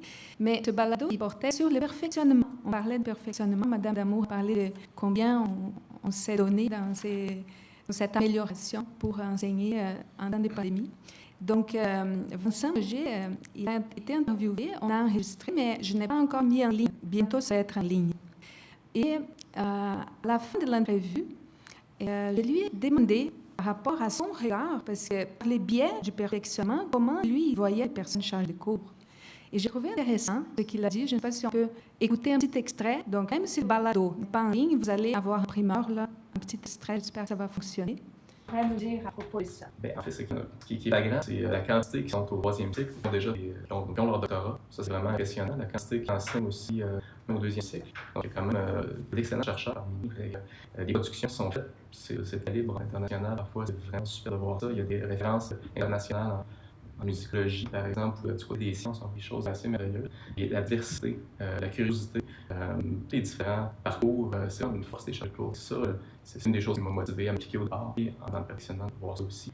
J'ai été associé à l'école de design, en fait, donc en tout cas de Basseville, on est moins proche campus. Alors, de voir tout ça, se rapprocher de cette diversité-là, c'est vraiment ça, et la spécialité, et le désir aussi de avoir accès à cette formation-là. C'est vraiment motivant, c'est agréable. Bon. Donc, la production du savoir, oui. La promotion du savoir, les charges de cours. L'intérêt pour leur cours aussi, parce que beaucoup, c'est pour leur. Bon, voilà un petit extrait du balado qui dure 20 minutes à peu près. Donc, j'espère que vous avez apprécié notre petit aperçu et je remercie beaucoup Anne Beauchemin pour sa disponibilité, aussi M. Nicolas Lefebvre-Legault qui a fait tout l'enregistrement, les montages. Et merci à vous aussi pour votre écoute. Merci Anne. Merci. Merci beaucoup, Martha et Anne. C'était bien intéressant. C'est toujours intéressant, Anne, d'entendre parler de ton métier. Et je te rejoins lorsqu'on parle de visibilité, puis lorsqu'on parle de syndicalisme, de vie syndicale, etc., c'est encore plus important de le faire probablement dehors des temps de négociation que durant, puisque de toute façon, durant, on en entend parler amplement. Donc, je salue ça, là, aux initiatives pour faire connaître le syndicat et les professions. C'est super intéressant. Donc, à cette stade-ci, on va accueillir Guy Dorval, qui est chargé de cours. Guy va venir nous parler des enjeux et des conditions de réussite vis-à-vis de ce qui est l'enseignement à distance. Merci. Plaisir de voir, Guy. Si vous remarquez, c'est indiqué entrevue avec Guy Dorval, mais pas d'entrevue. Il y a eu une entrevue qui est maintenant disponible, je pense, dure une vingtaine de minutes, peut-être 25 minutes, avec Mathieu Santerre. Mathieu ne pouvait pas être là ce soir. Donc, en fait, je vais présenter un peu le vidéo, comment c'est passé, en fait, ce qu'on a abordé. Première chose, s'ils m'ont choisi, on peut dire, c'est parce que mon premier contrat en l'enseignement à distance date de l'automne 1988. Donc, j'ai un petit peu d'expérience, on peut dire. Puis, j'ai surtout vu l'évolution de l'enseignement à distance. On est parti d'une petite université, 4-5 cours annuellement au début. Et puis, on est rendu maintenant la plus grande université à distance au Canada. On est passé des grandes universités, même anglophones de l'Ouest canadien. Et puis, on a développé aussi une expertise de notre propre plateforme aussi. Donc, c'est des choses que j'aborde un peu dans le vidéo. Je parle de problématiques aussi, des problématiques dans l'enseignement à distance, hein, que ce soit avec les divers outils qu'on a, mais aussi la question des grands groupes. On sait que la question des grands groupes, parfois, en distance, ça peut être expansif, ça peut devenir un peu problématique. Je parle aussi des fois des interactions avec les étudiants ou étudiants, pas toujours évidentes. Donc, il faut les susciter, il faut être vraiment de l'avant. Je parle aussi, comme chargé de cours, des problèmes avec les droits d'auteur, de la continuité lorsqu'on monte un cours à distance. Bien, on a maintenant dans la Convention, c'est tout nouveau. D'ailleurs, c'est un bon qu'on a fait. Maintenant, on a un droit de prestation d'une ou deux sessions qui est quand même bien par rapport à avant, parce qu'on n'avait peut-être pas le droit de prestation, donc on a eu des à ce niveau-là. Mais ça demeure quand même des problématiques que nous avons. Mais je parle aussi de l'Université Laval, des services qu'on nous offre, un service de technopédagogie, on en a parlé tout à l'heure. Dans les grandes facultés, grandes unités, il y a des équipes, mais aussi un service centralisé. Donc, on a développé une expertise qui, peut-être pour ceux que, comme Mme Laris parlait, on peut se tourner rapidement. Moi, j'ai pas besoin de l'enseignement à distance. Qu'est-ce qui s'est passé en 2020? C'est entre les deux, je dirais, on a pris le terme présentiel. Mais l'Université Laval est une des universités qui a été en mesure de se transformer, entre guillemets, de basculer dans une autre forme d'enseignement très rapidement parce qu'on a une expertise. Puis la plupart des enseignants, j'ai le cours professeur, on a déjà accès à la même plateforme, le portail des cours, on utilise à distance. Donc, on partait de nulle part. Donc, c'est quand même des choses qu'on aborde un peu dans la vidéo. Je parle aussi maintenant de tous les modes qui sont parfois même assez complexes, qu'on peut s'y perdre, hein, présentiel, hybride, au modal, etc. Donc, ce n'est pas des modes qu'on retrouve partout. Dans toutes les universités, à Laval, on a quand même bien développé. Certains modes qui sont plus intéressants que d'autres, dépendant de sa personnalité. On parle aussi dans la vidéo de l'avenir par rapport à ce qui s'est passé. Moi, ce que je dis et que je disais avant, c'est que l'enseignement à distance est là pour rester, est là pour progresser. Nous, à Laval, on a atteint une certaine maturité, peut-être, mais c'est certain qu'il y a des personnes qui ont goûté un peu à ça dans la dernière année d'une façon très rapide, qui a catapulté, si on peut dire, qu'à l'automne 2020, ils ont pu un peu plus parfaire leur enseignement à distance à l'hiver, à l'été, et maintenant l'automne, donc on est rendu un peu hybride. Je pense qu'il y en a qui vont continuer, qui ont apprécié. Et peut-être d'autres, ça les répugner, qui vont dire « Non, moi, je ne suis pas prêt pour ce type d'enseignement-là. » Donc, c'est un peu ça qu'on aborde dans la vidéo. On m'a posé cette question, est-ce que l'institution nous obligeait ou prenait beaucoup l'enseignement à distance? Je dis oui. J'ai dit l'enseignement à distance, sur toutes ces formes, elle est prônée par l'institution. Par les unités, ça dépend. L'inconvénient qu'on a comme contractuel, c'est que si on nous offre un cours à distance et qu'on ne veut pas le donner, peut-être qu'il n'y aura pas de contrat. Donc, c'est peut-être un petit peu l'inconvénient par rapport à un professeur qui pourrait refuser, parce que sa convention lui permet de prendre d'autres charges de cours, d'autres types d'enseignement. Donc, ça, c'est peut-être un inconvénient qu'on a comme chargé de cours. Puis, je parle un peu de mon expérience, etc. Donc, ça dure 20-25 minutes. Moi, c'est sûr que toute ma carrière, j'ai de l'enseignement à distance. Mais ce que j'aime aussi, c'est le choix. Que les étudiants sont comme moi. Ils veulent choisir. Ce que je dis aussi, c'est que faire 5 cours. Quand on arrive à l'université, un jeune étudiant, une jeune étudiante, tu fais 5 cours à distance en arrivant. Bon, on sait ce qui s'est passé dans la dernière année et demie. C'est pas l'idéal. Mais par contre, la réalité étudiante, aujourd'hui, ils aiment choisir d'avoir 1 ou 2 cours à distance parce que, moi, dans mon temps, quand j'ai fait mes études il y a quelques années aussi, on travaillait très. Moi, j'étais un qui travaillait, mais la plupart ne travaillaient pas de mes collègues. Aujourd'hui, c'est très rare qu'un étudiant ne travaille pas. Ça leur donne une liberté d'horaire, une certaine liberté. Il ne faut pas aller dans l'autre extrême. Et je parle aussi de la démocratisation de l'enseignement, que l'enseignement à distance permet à des jeunes parents, des retours aux études. On a parlé tout à l'heure des personnes d'un certain âge qui reviennent aux études, des gens régions. Hein. Le réseau de l'UQ est construit pour aider un peu les régions, mais l'enseignement à distance permet encore plus. Là, j'ai eu des étudiants du Nunavik, de petits villages à gauche et à droite au Québec, et même à l'extérieur du Québec, et ça permet en Afrique aussi. Donc, l'enseignement à distance permet une certaine démocratisation. Moi, je pense que tant que ça se fait dans un cadre qui respecte les personnes, tant les enseignants, nous, chargés de cours contractuels, que les étudiants et les étudiantes, je pense que c'est un mode qui est très bien, qui est là pour rester. Puis, je suis quand même fier de dire qu'à l'Université Laval, on a une qualité d'enseignement à distance qui est vraiment très, très bonne. C'est peut-être pour ça qu'on a une petite augmentation, parce que c'est connu dans la province à tout moins. Mais moi, j'adore ça, mais j'ai hâte de donner des cours entre là. Je ne ferai pas que de l'enseignement à distance. J'ai encore besoin de contact, du visuel que j'ai avec les étudiants. Je suis en géographie, donc je suis du terrain. Le terrain à distance, c'est un hybride, hein? La théorie de distance, puis les exécutions en présence sur le terrain. Donc, il faut trouver ce qui fait notre affaire, dans le fond. Puis, si ça vous intéresse, vous irez écouter la vidéo. C'est un peu comme une édition de cuisine, je dirais, là. On est là, puis on discute de cela. Puis moi, pas vraiment. Donc, en but de quoi, il me revient là-dessus. Puis c'est assez plaisant. J'ai eu beaucoup de plaisir avec Mathieu, que c'est un chargé de cours que je ne connaissais pas, que je l'ai vu quelques fois à distance, parce que depuis 10 mois, tout se faisait évidemment à distance. Donc, je vous remercie. Bon, c'est pas ces questions. Oui, ils connaissent tout ça, l'enseignement à distance. Avez-vous des questions? Oui, Caroline?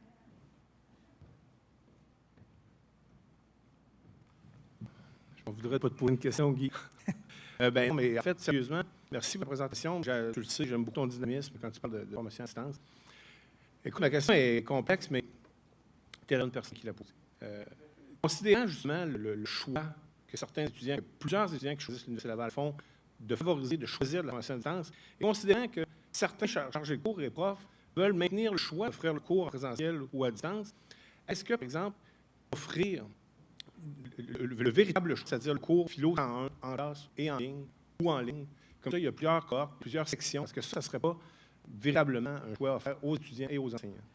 Oui, ça serait le choix. Il y a le cours modal qui ressemble un peu à ça, parce qu'il y a des étudiants ou des étudiantes en classe, en direct, à l'extérieur, puis tu en as qui l'écoutent différé. Mais ça m'a avec des contraintes. Je vais donner un exemple dans mon département en géographie. On est certifié en géographie. D'ailleurs, ça permet aux enseignants d'avoir des programmes entièrement à distance. Moi, j'ai 2 cours que je donne. Une année est à distance, l'autre année est en présentiel. Donc, l'étudiant, nous savons, une année est à distance, l'autre année. Donc, ça permet un peu. Moi, je trouve ma part là-dedans, puis les étudiants trouvent leur part aussi. Le codage, c'est un peu cela. Le codage permet de chercher l'international aussi avec des décalages horaires, mais ce n'est pas toujours évident. Moi, j'ai tout essayé dans la dernière année. Le comodal enseigné quand, par exemple, 25 personnes dans toi, tu en as 25 qui sont là, et que tu sais pas s'ils sont là. Parce que tous les écrans sont fermés. Tu poses une question, non dans la salle, mais dans la salle virtuelle, puis il n'y a personne qui répond. Donc ça, c'est pas toujours, pour les interactions, c'est pas toujours facile. Des gens aussi qui vont écouter en différé, là, qui vont te poser des questions, puis tu leur dis, ben oui, j'ai répondu à ça dans tel cours, puis là, je me suis fait demander à quelle minute. J'étais très poli, mais on m'a reposé la question. Mais c'est ça. Mais ça existe. Moi, je pense que la question du choix est importante. De tout mettre les œufs dans le même panier, je pense qu'il faut éviter cela. Le présentiel a toujours sa place. Ne serait-ce que pour, comme je dis, dans une classe, que j'applique un concept, on voit directement, des fois, les gens ont compris ou ont compris. Là, tu leur demandes, avez-vous compris? Ils disent oui, mais tu sais qu'ils n'ont pas compris. Tu le vois, tu peux les questionner. À distance, bien ça, c'est pas évident.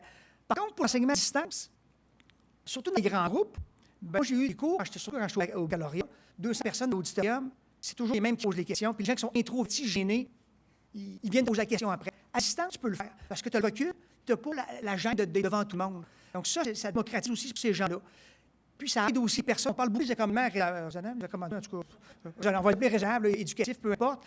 Bien, on sait qu'il y a des gens qui ont beaucoup de personnes de la difficulté à rester concentrés longtemps. Dans un cours à distance qui est autoportant, tu peux écouter ton cours ou lire tes documents, mais tu n'es pas obligé de faire 3 heures. À l'Université Laval, dans beaucoup d'universités, c'est après 1h20 de cours, 20 minutes de pause, 1h20. Il y a peu de gens qui sont capables de rester construits si longtemps que ça. Puis qui ont des problèmes, encore moins. Mais dans l'enseignement à distance, tu peux faire une demi-heure, 1 heure. Tu t'en vas chercher avec ton chien, si tu en as un ou tu as ta blonde, peu importe. Tu reviens après ça. Donc, tu as une liberté qui est... Mais c'est toujours la question de choix. Pour les chargés de cours, c'est un choix des fois qui peut être monétaire. Et là, que le blesse, je dirais, pour nous autres. C'est ce que je pourrais dire. C'est pas grave, c'est notre président qu'on va y couper la parole un peu. Encore peut-être pour mettre en contexte, j'enseigne aussi au collégial. Donc, nous, on fait garocher d'enseignement à distance. J'ai survécu parce que j'ai enseigné à l'Université Laval plusieurs fois à distance. Merci. Mais ma question est la suivante. Donc, d'un côté, enseignement collégial, très réfractaire pour toutes sortes de raisons. Puis, si on pense, par exemple, on a généralement un petit groupe, une relation privilégiée.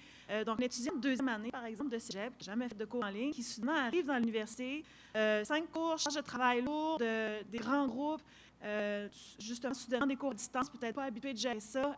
Est-ce qu'il y a des choses qu'on peut faire pour accompagner les étudiants? Est-ce que, comme institution, il y aurait quelque chose à faire? Puis, puis je ne pense pas juste aux étudiants collégiales, je pense aussi quand on enseigne à des clientèles qui reviennent aux études après très longtemps, là, qui ne savent pas comment ils fonctionnent, là, peut-être des cours, ils ne savent même pas où aller chercher des informations de base. Donc, mis à part créer une vidéo qui explique le site ou quelque chose comme ça, Bref, comment on peut accompagner des clientèles pour qui c'est plus difficile, le cours en ligne? Je vais commencer par le plus facile. L'important, c'est surprenant comme qu'ils viennent habiles très vite. C'est parce qu'il est convivial à fonctionner et à apprendre. Ce qu'il faut éviter, je dirais, surtout les ceux qui arrivent du collégial, je l'ai dit tout à l'heure, c'est de leur donner 5 cours en ligne. Il y a des programmes qui aient ça. Puis maintenant, on essaie de, nous, en géographie, on a un cours qui se donne uniquement en ligne, parce que c'est des grands groupes toujours. Et puis, c'est un cours assez difficile, je peux dire, pour des premières années. Puis, on l'a basculé à l'hiver, pas qu'il y ait en première session.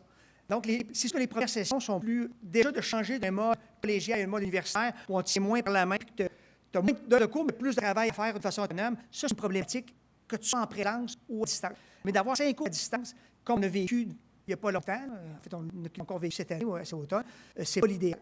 D'avoir un cours, moi, je pense que ce n'est pas un problème. Certains vont prendre 2, mais c'est sûr que un jeune ou une jeune qui arrive du collégial, leur donner 4-5 cours à distance, que des cours à distance, c'est pas tellement bon pédagogiquement, je dirais, mais aussi pour l'intégration universitaire, parce que la vie universitaire, oui, c'est l'apprentissage, c'est les compétences, mais les compétences sociales aussi, on développe. Quand on a 19, 20, 30, je ne dirais pas 30, mais mettons 25 ans. Il y en a qui j'ai commencé tard pour ça.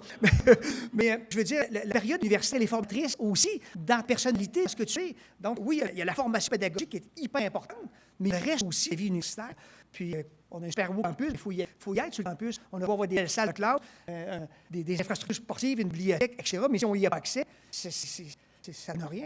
Il y a un risque avec. Mais pour ce qui est de la réussite scolaire, les statistiques disent que dans l'enseignement à distance, il y a un petit peu plus d'abandon en début de session, légèrement, plus qu'en présentiel. Mais il y a le taux de réussite plus élevé, un peu plus aussi. Pas beaucoup plus, mais un peu plus. Donc, pour ce qui est de la réussite scolaire, ce n'est pas un problème. Si on persévère, puis on évite certaines choses, je dirais. Oui. Oui. L'associé, j'enseigne au département d'information et communication, puis je donne cours à distance depuis plusieurs années. Et j'ai eu la chance d'être accompagné par un technopédagogue, donc ça s'est pas fait dans l'urgence. J'ai pu développer, réfléchir, j'avais suivi plusieurs formations pédagogiques. Mais avant la pandémie, on a eu une revue de programme au département d'information et communication, donc des experts externes qui viennent pour rencontrer nos étudiants. Puis 3 remarques sont ressorties. Trop de cours à distance en première année et trop de cours de concentration, qui sont des cours à distance. Alors, il y a la quantité globale, c'est une question d'équilibre. 2 exemples, une étudiante qui arrive de France, 5 cours à distance. Elle dit, moi, je suis venu ici parce qu'on m'a dit que le contact avec les enseignants était bien meilleur en France où c'était hiérarchisé. Puis, tu ne peux jamais parler à un professeur, tu parles à ses assistants. Une étudiante qui arrive de Gaspésie, 5 cours à distance. Elle dit, moi, j'habitais chez mes parents, j'avais mon chum, j'avais un emploi en Gaspésie. Je déménage à Québec, mais tous les cours sont à distance, finalement. Alors, c'est juste une question d'équilibre. Puis, pour ce qui est des cours de première année, comme tu l'as dit, c'est une question d'intégration, d'arrivée. Puis, pour les cours de concentration, c'est qu'on rencontre souvent des gens qui vont être nos collègues dans le secteur d'activité. Des fois, c'est des gens qui ont fait des liens qu'on va rencontrer tout le reste de notre vie professionnelle, dans des colloques, dans des entreprises, des concurrents, peu importe. Donc, c'est là qu'il serait des liens. Donc, les cours de concentration aussi sont à distance. Il y a comme toute cette création de liens professionnels, puis de liens qui vont servir tout le reste du quartier qui est hypothétique. Alors, les étudiants, ce n'est pas contre les cours à distance, c'est une question de dosage. Merci. Merci.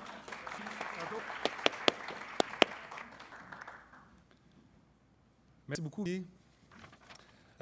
Juste avant de redonner la parole à votre président pour le mot de clôture, j'aimerais quand même qu'on souligne qu'il y a un travail important qui a été fait pour préparer le 5-7++. Fait que j'aimerais souligner le travail de Francine, Claire et Martha, ainsi que le reste de l'exécutif pour l'organisation de l'activité. Donc, sans plus tarder, je cède la parole à votre président, M. Simon.